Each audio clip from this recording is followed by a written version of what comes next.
Welcome to the Rim Brake Rodeo. We hope this video helps. In this video, I will explain how to reset your Chevy Tahoe oil light. First, make sure your vehicle's engine is completely off, but turn the ignition to the on position without starting the engine. This ensures the system is ready for the reset procedure.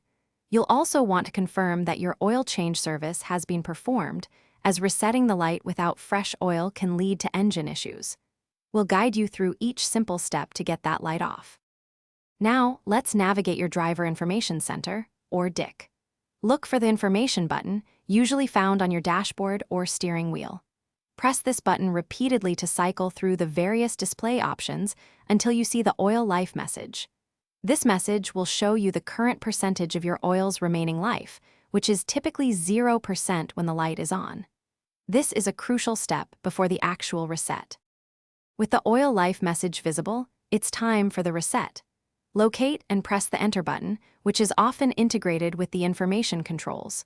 Hold this button down firmly for about 5 seconds. You'll notice the display change, and the oil life percentage should jump back up to 100%. This confirms that the system has registered the oil change and the light should now be off. It's a quick and easy process. After resetting, start your Chevy Tahoe's engine to verify that the oil light is off. If it remains illuminated, simply repeat the steps from the beginning, ensuring you hold the Enter button for the full 5 seconds.